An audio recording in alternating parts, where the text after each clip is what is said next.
ಬಾಗೇಪಲ್ಲಿ ತಾಲೂಕು ದಲಿತರ ಭೂಮಿ ವಸತಿ ಹಕ್ಕಿಗಾಗಿ ಮತ್ತು ಇತರೆ ಹಕ್ಕೊತ್ತಾಯಗಳಿಗೆ ಆಗ್ರಹಿಸಿ ತಾಲೂಕು ಘಟಕ ಹಾಗೂ ದಲಿತರ ಸಂಘರ್ಷ ಸಮಿತಿ ವತಿಯಿಂದ ಪ್ರತಿಭಟನೆ ಹಮ್ಮಿಕೊಂಡಿದೆ ಎಂದು ಸಮಿತಿಯ ಜಿಲ್ಲಾ ಸಂಘಟನಾ ಸಂಚಾಲಕ ಬಿವಿ ವೆಂಕಟರಮಣ ಹೇಳಿದ್ದಾರೆ.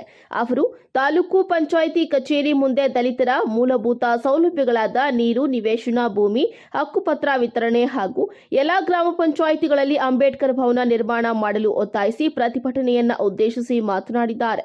ತಾಲೂಕಿನಾದ್ಯಂತ ದಲಿತರ ದರಖಾಸ್ತು ಭೂಮಿ ಸಮೀಕರಣ ಸಮಿತಿಗಳ ನಿರ್ಲಕ್ಷ್ಯದಿಂದ ಸಭೆಗಳು ಜರುಗದೆ ಫಾರಂ 54, 53, 57ರಲ್ಲಿ ಸಲ್ಲಿಸಿರುವ ದಲಿತ ತಳ ಸಮುದಾಯಗಳ ಅರ್ಜಿಗಳು ಹಾಗೆಯೇ ಉಳಿದಿದೆ.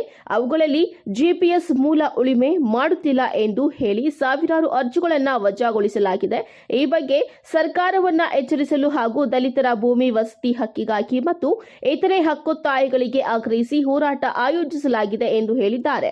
15ನೇ ಹಣಕಾಸು ಯೋಜನೆ ಅಡಿ ಬಿಡುಗಡೆಗೊಂಡಿರುವ ಅನುದಾನವನ್ನು ಗ್ರಾಮದ ಅಭಿವೃದ್ಧಿಗೆ ಬಳಸದೆ ಜನಪ್ರತಿನಿಧಿಗಳು ದುರುಪಯೋಗ ಪಡಿಸಿಕೊಳ್ಳುತ್ತಿರುವುದನ್ನು ನಿಲ್ಲಿಸಬೇಕು. 22.75ರ ಅಡಿ ಬಿಡುಗಡೆಗೊಳ್ಳುವ ಅನುದಾನವನ್ನು ದುರುಪಯೋಗ ಮಾಡಿಕೊಳ್ಳಲಾಗುತ್ತಿದೆ. ಗ್ರಾಮ ಪಂಚಾಯಿತಿಗಳಲ್ಲಿ ಸರಿಯಾದ ಗ್ರಾಮ ಪಂಚಾಯಿತಿ ಸಭೆ ನಡೆಯುತ್ತಿಲ್ಲ ಎಂದು ಆಗ್ರಹಿಸಿದ್ದಾರೆ. ಸ್ಥಳಕ್ಕೆ ಬಂದ ತಹಸೀಲ್ದಾರ್ ಮನೀಷಾ ಎಸ್ ಪತ್ರಿ ಅವರು ಹಾಗೂ ಇಒ ರಮೇಶ್ ಮನವಿ ಪತ್ರ ಸ್ವೀಕರಿಸಿ ಈ ಮೇಲಿನ ವಿಷಯಗಳ ಬಗ್ಗೆ ತನಿಖೆ ನಡೆಸಿ 100ಕ್ಕೆ 100ರಷ್ಟು ಬಡವರಿಗೆ ಭೂಮಿ, ನಿವೇಶನ, ಹಕ್ಕುಪತ್ರಗಳನ್ನು ಕೊಡಲು 2 ತಿಂಗಳು ಕಾಲಾವಕಾಶ ನೀಡಬೇಕು ಎಂದು ಮನವಿ ಮಾಡಿದ ಮೇಲೆ ದಲಿತ ಸಂಘರ್ಷ ಸಮಿತಿ ಪ್ರತಿಭಟನೆಯನ್ನ ಹಿಂಪಡೆದಿದೆ. ಈ ಸಂದರ್ಭದಲ್ಲಿ ಪೈಪಾಳ್ಯ ರವಿ ಎನ್, ಸತೀಶ್, ಪ್ರಕಾಶ್, ಚೌಡಯ್ಯ, ಸೂರಿ, ನಂಜುಂಡಪ್ಪ, ಶ್ರೀನಿವಾಸ್, ಭಾನುಪ್ರಕಾಶ್, ಮುನಿರಾಜು, ಈರಪ್ಪ, ಗಂಗಾಧರ, ಇಂದ್ರ, ಗೋಪಿ, ಬಾಬು ಹಾಗೂ ತಾಲೂಕು ಘಟಕದ ಪದಾಧಿಕಾರಿಗಳು ಹಾಜರಿದ್ದರು.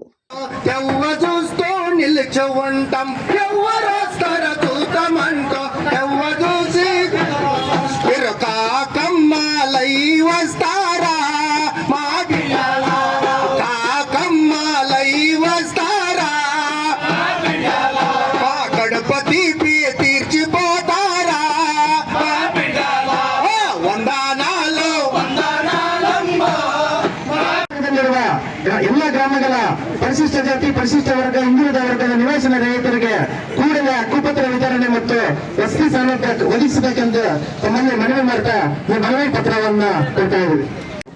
ಅವರೆಲ್ಲ ಮಾತಾಡಿದ್ದಾರೆ.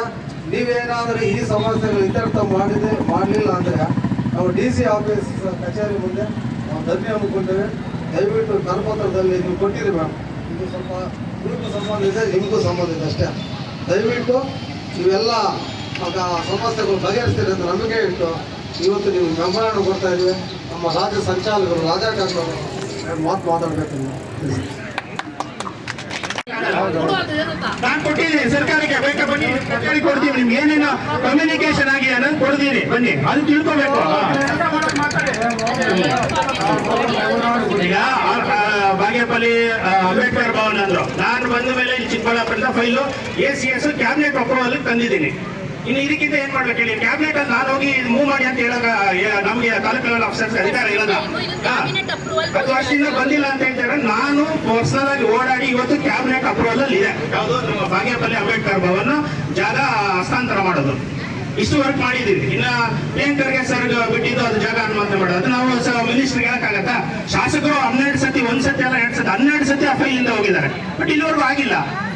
ಫಾಲೋ ಬಂದು ಮಾಡ್ತಾನೆ ಇದೀವಿ. ಮತ್ತೆ ಹಕ್ಕುಪತ್ರ ಅಂತೀರಾ, ಇವಾಗ ಇದರಲ್ಲಿರೋದ್ರಲ್ಲಿ 50% ಹಕ್ಕುಪತ್ರ ಬಂದಿದೆ ನೀವು ಕೊಟ್ಟಿರೋದು. ಅದರ ಅಲ್ಲದೆ ಜೊತೆಗೆ ಈಗ 1600 ಹಕ್ಕುಪತ್ರ ಆಗ್ಲೇ ಬಂದಿದೆ. ಇನ್ನ 1000 ನಮ್ಮ ಬೇರೆ ಬೇರೆ ಹಂತದಲ್ಲಿ ಇದಾವೆ ಪ್ರೊಸೆಸ್. ಟೋಟಲ್ ಆಗಿ 2500 ಹಕ್ಕುಪತ್ರ ನಾವು ಮಾಡಿದ್ದೀವಿ. ಇದು ಒಂದು ಇಷ್ಟು ಜನ ಕುಟುಂಬಗಳ ಜೀವನ ಅಂತಕ್ಕಂಥದ್ದನ್ನು ಭಾವಿಸಿ ತಾವೆಲ್ಲರೂ ಕೂಡ ಕೂಡಲೇ ಆ ಪರಿಹಾರವನ್ನು ಹುಡ್ತಕ್ಕಂಥ ಕೆಲಸ ಆಗಬೇಕು. ಬರೀ ಪೇಪರ್ ವರ್ಕ್ ಆಗಬಾರ್ದು. ನಮಗೆ ಹಕ್ಕುಪತ್ರಗಳನ್ನ ಕೊಡಬೇಕು.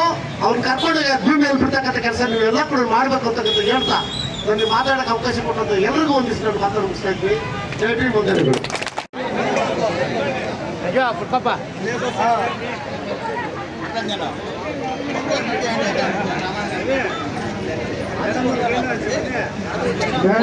ಮತ್ತು ಊರಿನ ಸಾಹೇಬರು 2 ಮಾತು ಮಾತಾಡಬೇಕು. 1 ನಿಮಿಷ ಎಲ್ಲರೂ ಕೇಳಿಸ್ಕೊಡಿ.